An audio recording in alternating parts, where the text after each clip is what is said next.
तो हेलो दोस्तों, स्वागत है आप सभी का हमारे इस यूट्यूब चैनल पर। दोस्तों, आज हम लोग बात करने वाले हैं एक ऐसे वफादार कुत्ते के बारे में जिसने दुनिया के आगे दोस्तों एक बेहतरीन मिसाल पेश कर दी। जी हाँ दोस्तों, वो वफादार कुत्ता जो 10 साल तक रेलवे स्टेशन के बाहर अपने मालिक का इंतजार करता रहा। तो चलिए दोस्तों, फटाफट से करते हैं वीडियो को शुरू और बताते हैं आपको पूरी स्टोरी। कुत्तों को इंसान का सबसे सच्चा दोस्त कहा जाता है। इंसान को इंसान धोखा दे सकता है, लेकिन अगर आपकी कुत्ते से कभी जीवन में दोस्ती है, तो वो आपको कभी धोखा नहीं देगा दोस्तों। भले ही उन्हें आप झिड़क दें, दुत्कार दें, लेकिन ये ऐसा प्राणी है जो सिर्फ प्यार और दोस्ती ही बांटता है दोस्तों। महाकाव्य महाभारत में भी यह कहा गया है कि एक एक करके सभी परिजनों ने युधिष्ठिर का साथ छोड़ दिया था। आखिर तक उनके साथ सिर्फ एक कुत्ता था। हालांकि कुछ लोग कह सकते हैं कि इनकी कुछ नस्लें काफ़ी आक्रामक होती हैं, लेकिन ज़्यादातर डॉग्स सिर्फ दोस्ती ही करना चाहते हैं। एक बार उन्होंने किसी के साथ सच्ची दोस्ती कर ली, तो मरते दम तक उनका साथ निभाते हैं दोस्तों। वफादारी, ईमानदारी और दोस्ती की मिसाल था जापान का एक कुत्ता, नाम था हिचिको। जापान के बच्चों को ईमानदारी और वफादारी का पाठ पढ़ाया जाता है, तो उसमें हिचिको की कहानी भी शामिल होती है। उन्हें हिचिको की तरह ईमानदार बनने की शिक्षा दी जाती है। कुछ लोगों को यह भी मानना है कि हिचिको जापान के लोगों की एक छवि है। एक बार वो किसी के प्रति अपना सब कुछ सौंप देते हैं, फिर वो पीछे नहीं हटते। क्या जानवर किसी इंसान से इतनी गहरी मोहब्बत कर सकता है? जवाब है हिचिको। वो सिर्फ एक पालतू कुत्ता ही नहीं था, इससे कहीं ज्यादा था। ऑल दैट इज इंटरेस्टिंग के एक लेखक के अनुसार हिचिको का जन्म 10 नवंबर 1923 को जापान के आकिता में हुआ था। 1924 में प्रोफेसर हिदेसुबारो यूनो ने उसे एक छात्र से अकिता नस्ल का एक कुत्ता ढूंढने को कहा। वो शिबुया में रहते थे और टोक्यो इंपीरियल यूनिवर्सिटी में पढ़ाते थे। बीबीसी की एक लेख के अनुसार लंबी ट्रेन यात्रा करने के बाद 15 जनवरी सन 1924 को एक अकिता नस्ल का पपी प्रोफेसर के घर पहुंचा। हचिको के बायोग्राफर के मुताबिक कुत्ते के बच्चे की हालत बहुत खराब थी।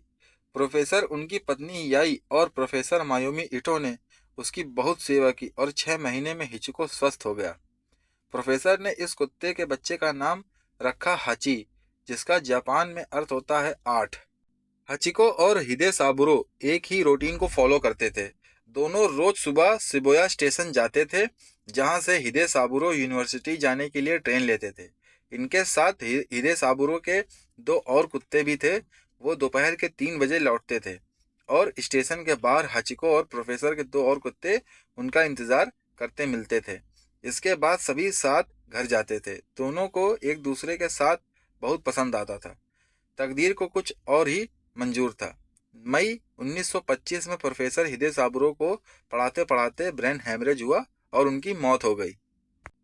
प्रोफेसर इटो ने बताया, हम सभी अंतिम यात्रा में शामिल होने के लिए पहुंचे थे। हाची को प्रोफेसर की खुशबू आई और वो बैठक के कमरे में पहुंचा। वो उनके ताबूत के नीचे बैठ गया और वहां से हिला ही नहीं दोस्तों। कहा जाता है कि प्रोफेसर की मौत के बाद हचिको को एक दूसरे परिवार को दे दिया गया।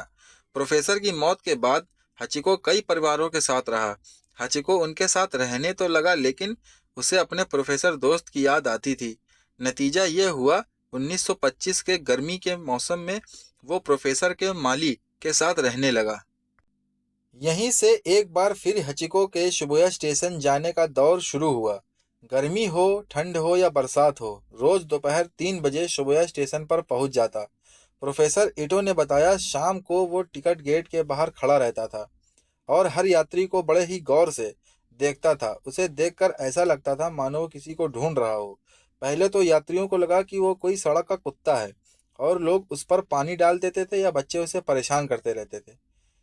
दिन बीते, हफ्ते बीते, महीने बीते और साल, लेकिन हर दिन उसी वक्त पर हिचिको ट्रेन स्टेशन पर आ जाता था। प्रोफेसर खोजता। धीरे धीरे लोगों को समझ आने लगा कि वह कोई आम कुत्ता नहीं है। जिस कुत्ते को लोग झिड़क देते थे, परेशान करते थे, वो धीरे धीरे लोगों का चहेता बन गया दोस्तों।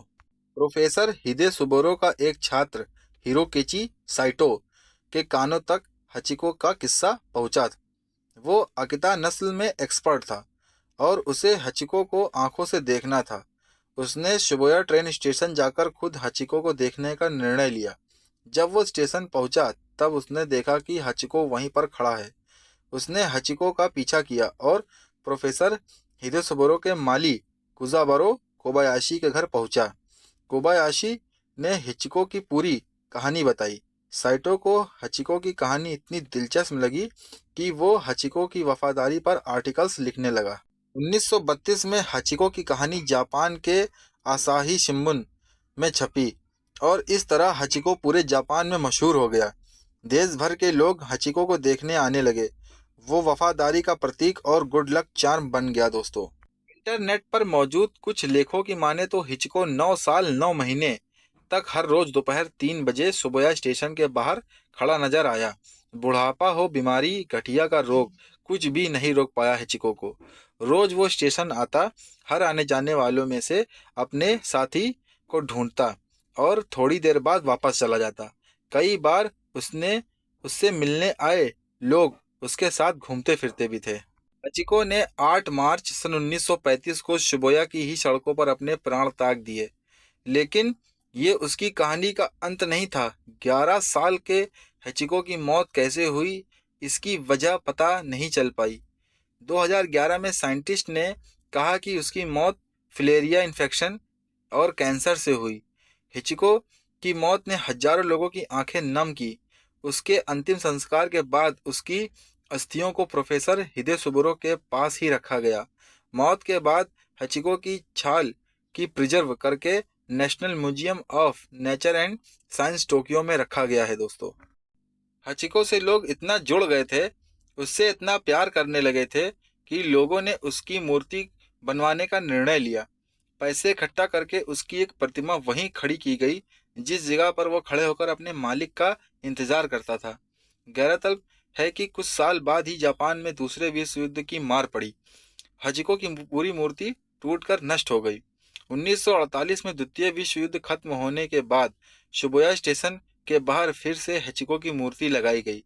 आज भी वो मूर्ति स्टेशन के बाहर लगी हुई है। तो दोस्तों, अगर आपको हमारी यह वीडियो पसंद आई हो, ये स्टोरी अगर आपको पसंद आई हो, तो प्लीज़ दोस्तों हमारे चैनल को लाइक जरूर करिएगा, सब्सक्राइब करना बिल्कुल मत भूलिएगा। तो इसी के साथ अब मिलते हैं आगे आने वाली दूसरी स्टोरी पर। तो चलिए दोस्तों, जय हिंद, जय भारत।